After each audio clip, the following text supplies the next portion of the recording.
கிரிக்கெட்டில் இருந்து ஓய்வு பெற்றாலும் தான் யார் என்பதை சச்சின் டெண்டுல்கர் மீண்டும் நிரூபித்துள்ளார். கிரிக்கெட்டில் தற்போது முன்னிலையில் இருக்கும் வீரர்களுக்கு இணையாக அவரது பிராண்ட் வேல்யூ மேலும் உயர்ந்து கொண்டே செல்கிறது. கிரால் செலிபிரிட்டி வேல்யூவேஷன் என்ற நிறுவனம் யாருக்கு எவ்வளவு பிராண்ட் வேல்யூ இருக்கிறது என்ற பட்டியலை வெளியிட்டுள்ளது. இதன்படி சச்சினை சமூக வலைதளங்களில் 13 கோடிக்கும் அதிகமானோர் பின்பற்றுகின்றனர்.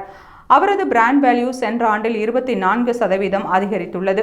அதாவது சுமார் 700 கோடி ரூபாய்க்கும் மேல் அவரது மதிப்பு இருக்கிறது. இந்நிலையில் சச்சினை மேலும் சில புதிய நிறுவனங்கள் தங்கள் விளம்பர தூதராக ஒப்பந்தம் செய்துள்ளன. ஹாஃப்லி, சிட்டலை பந்து, doctor Agarwal's eye hospital, bank of Baroda, RRP electronics ஆகிய நிறுவனங்கள் ஒப்பந்தம் செய்துள்ளன.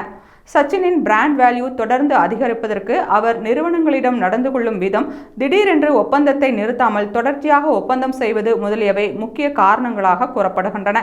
சச்சின் தன்னுடன் ஒப்பந்தம் செய்த பல விளம்பர நிறுவனங்களுடன் 5 ஆண்டுகளுக்கும் மேலாக ஒப்பந்தத்தை தொடர்ந்துள்ளார். இதில் சில நிறுவனங்களுடன் 15 ஆண்டுகள் கூட சச்சின் ஒப்பந்தம் செய்துள்ளார்.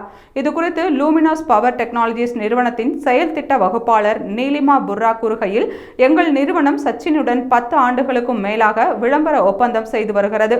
அவரால் எங்கள் நிறுவனம் பல மடங்கு வளர்ச்சியடைந்துள்ளது என்று கூறினார். சிட்டலை பந்து நிறுவனத்தின் ஒரு நிர்வாக உறுப்பினர், சச்சின் டெண்டுல்கரால் மாநில அளவில் பிரபலமாக இருந்த தங்கள் நிறுவனம் இப்போது தேசிய அளவில் பிரபலமாகி இருப்பதாக ஆச்சரியத்துடன் தெரிவித்தார்.